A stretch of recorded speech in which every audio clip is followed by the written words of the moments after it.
Ya, untuk juri dan panitia saya tes suara, apakah suara saya masuk? Ya, masuk. Baik, selamat datang kepada tim PNR pada tahap presentasi Baronas kategori umum tahun 2021. Sebelumnya, perkenalkan, saya Muhammad Adris selaku moderator pada tahap presentasi kali ini. Pada tahap presentasi, setiap tim akan melakukan waktu 1 menit persiapan, 9 menit presentasi, dan dilanjutkan sesi tanya jawab oleh Dewan Juri. Untuk tim PNR, disilakan untuk melakukan share screen atau menyiapkan media lainnya. Ya, ini saya minta izin untuk share screen.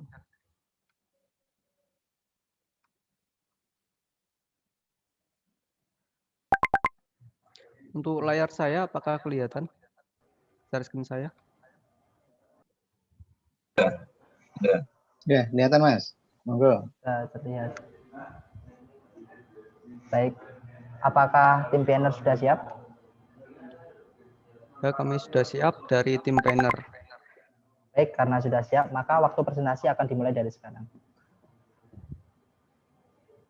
Assalamualaikum warahmatullahi wabarakatuh.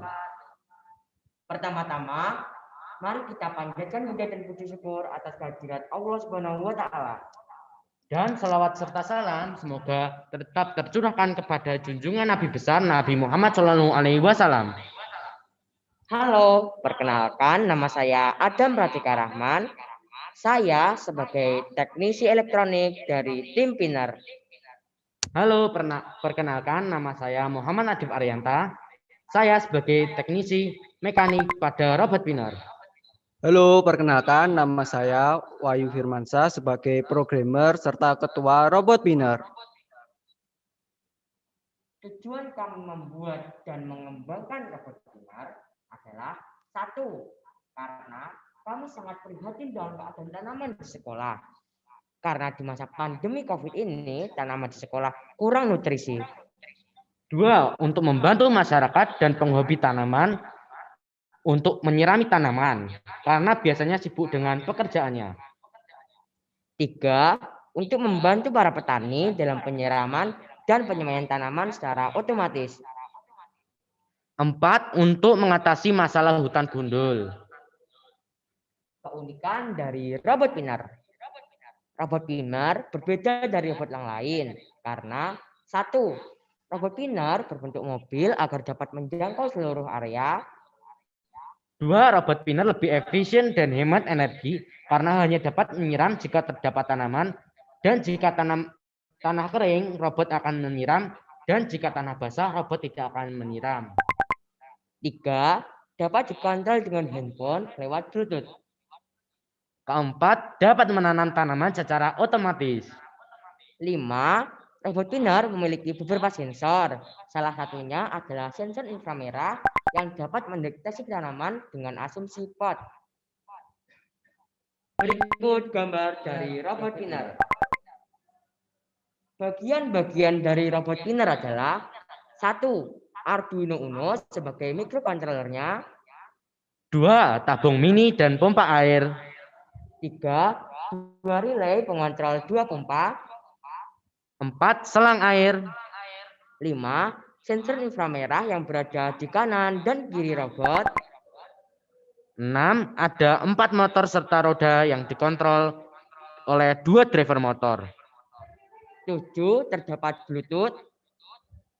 8. Satu relay pengontrol alat penyemai. 9. 2 motor DC. 10. 2 motor servo penggerak lengan. 11. Sensor inframerah yang berada di depan robot. 12. 2 sensor kelembapan untuk mendeteksi kelembapan tanah. 13. 2 kotak serta kincir putar sebagai sistem penyemai. 14. Robot berbodi akrilik yang tipis, ringan, dan kedap air. 15. Robot PINER dilengkapi dengan baterai LiPo. Demikian bagian-bagian dari robot PINER. Sekarang kita akan mendemonstrasikan cara kerja robot PINER. Untuk videonya di Zoom PINER Native. Sudah siap? Oke, untuk yang pertama kita menyalakan robot dengan cara menekan saklar.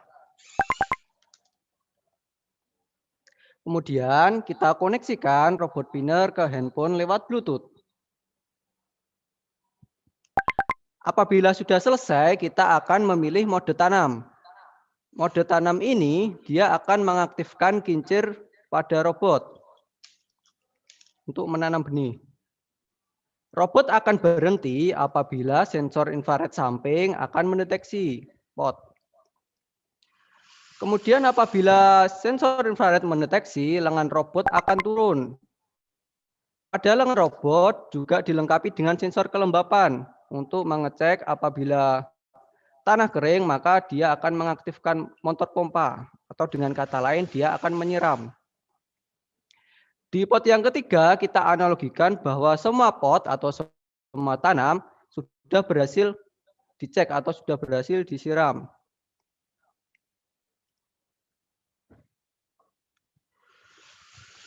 Apabila seluruh area taman atau perkebunan sudah tersiram, maka robot akan kembali ke base seperti semula. Demikian untuk cara kerja robot pinner.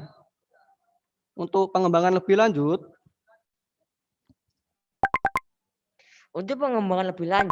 kami akan menambahkan beberapa fitur seperti 1. Panel surya, 2.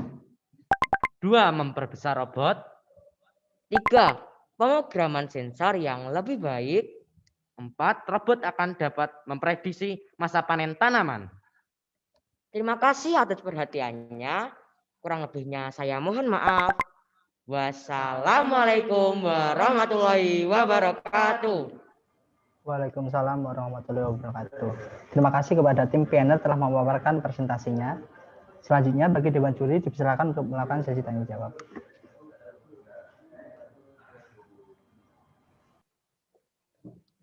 Baik, tim pinner ya. Nah, ini memang untuk teknologinya cukup baik ya. Ini otomasi di bidang pertanian ya, menggunakan robot dalam hal proses penanaman saja ya, belum perawatan ini ya. ya untuk perawatan kami menggunakan teknik penyiraman juga, Pak, karena dilengkapi sensor juga, sensor kelembapan.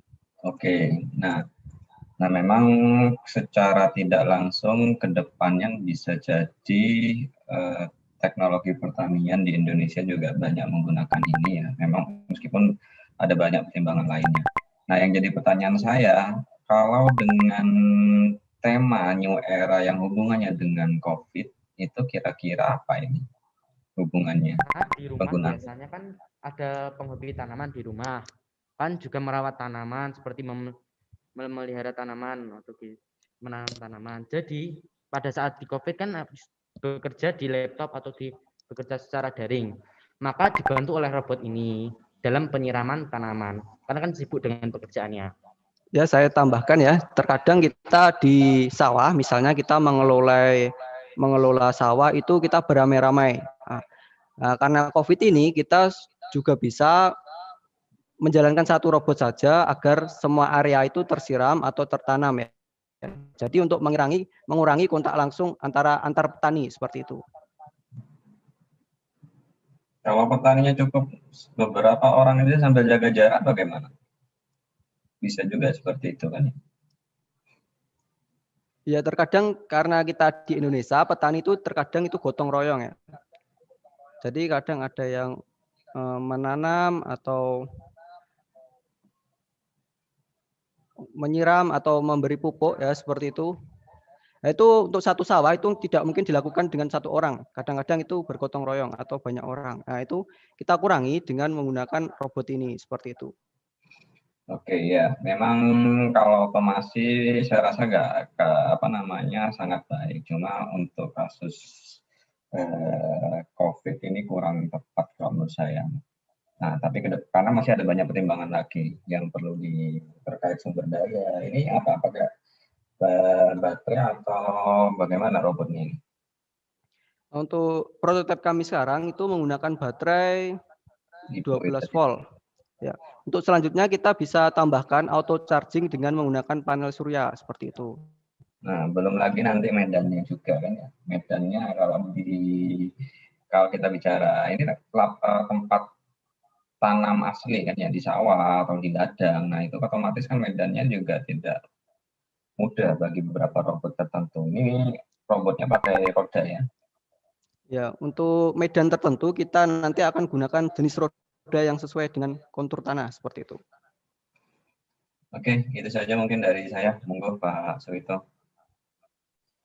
Ya, terima kasih Mas Hilman. Baik, jagoan-jagoan yang semangat ini ya. Jadi robotnya cukup kompleks. Jadi untuk ukuran jenengan SMA atau kuliah? Saya ini tim gabungan Pak dari Min 2 Kota Kediri. Wih, cakep. Ini Min aja sudah buat alat selevel kayak tugas akhir mahasiswa. Ini kan keren ini ya. Langsung ijaz gitu ya. Cuma masalahnya topiknya itu kan memang seperti Pak Ilmu katakan tadi memang kurang match dengan topik yang dibawakan oleh panitia gitu ya.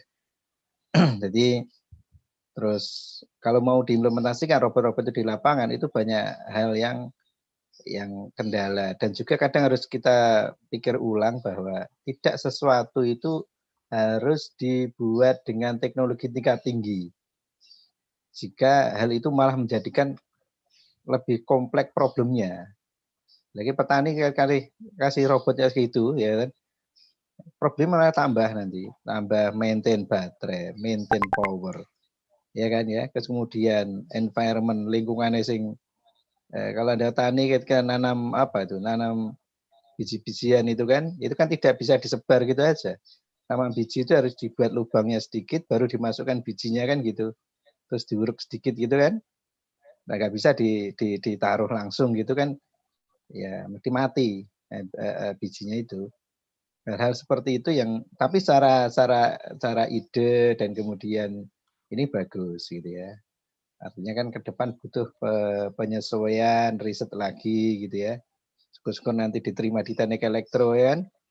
Nah, ini bisa dikembangkan lebih bagus gitu ya dengan modal sekarang ini gitu ya. Tapi itu tadi bahwa harus dipikirkan ulang gitu. Apakah sesuatu harus pakai teknologi tingkat tinggi seperti itu gitu ya.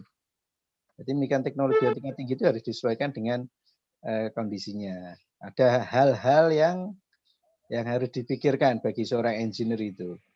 Efisiensi, itu kan kemudian ya budaya masyarakatnya. Tani kamu serai robot bingung juga mengoperasikan. Gitu ya. Kecuali kalau memang robotnya itu simple. Itu hal-hal yang kadang tidak dipikirkan oleh engineer. Gitu ya. Nah, itu kalau misalnya tadi Pak Firman di tempat yang kalau untuk jalan kaki aja itu tanahnya bisa masuk satu betis itu bagaimana caranya?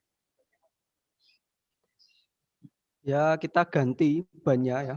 Kontur ban kita sesuaikan dengan kontur tanah seperti itu. Ketika Anda ganti kontur tanah, kemudian energinya tambah naik tinggi nggak? Naik besar nggak? Ya untuk energi sudah dikalkulasikan ya dengan jenis ban dan robotnya. Motornya nggak harus gede atau kecil? Tetap gede atau kecil? Motornya harus gede ya, torsi yang besar. Gede, torsi besar. Torsi besar butuh listrik besar nggak? Butuh listrik dari panel surya. Listrik panel surya. Torsi besar ya baterainya ditambahkan. Nah, baterai besar itu berarti tambah karena beban. kita punya nanti pengembangan itu bisa ditambahkan dengan panel surya charging ya. Jadi kalau robotnya sudah diam, sudah melakukan istilahnya perawatan tanah atau penyebaran biji ya, nanti dia akan berhenti di suatu tempat ya untuk mengisi baterainya seperti itu. Oh iya, baik. Jadi tapi harus dipikirkan bahwa semakin besar energi, maka nanti penyimpan itu semakin besar. Nah, semakin besar penyimpan, itu semakin menambah beban alat kamu. Semakin beban alat kamu masuk ke dalam, gesekan terhadap tanah itu tinggi, dayanya tambah besar lagi gitu kan. Ya, itu kan harus dipikirkan. Oh, memang ini nggak cocok untuk misalnya di tanah yang seperti ini. Maka batasan masalah harus di tempat yang lain gitu ya. Seperti Ya, itu. Makanya, mungkin bisa dicek dulu kondisinya seperti apa, baru kita setting sesuai robotnya seperti itu. Jadi tanah satu sama tanah yang lain bisa jadi itu robotnya berbeda ya, walaupun bentuknya sama, tapi untuk alokasian energi itu berbeda. baik, oke, terima kasih Mas Jagoan. Sip, monggo Mas panitia. Baik, karena waktu sesi tanya jawab sudah habis, sebelumnya terima kasih kepada tim planner telah melakukan sesi presentasi. Kepada tim planner, silakan untuk meninggalkan breakout room. Terima kasih. Oke, terima kasih atas juri dan panitia juga. Izin meninggalkan Zoom. Assalamualaikum warahmatullahi wabarakatuh. Waalaikumsalam warahmatullahi wabarakatuh.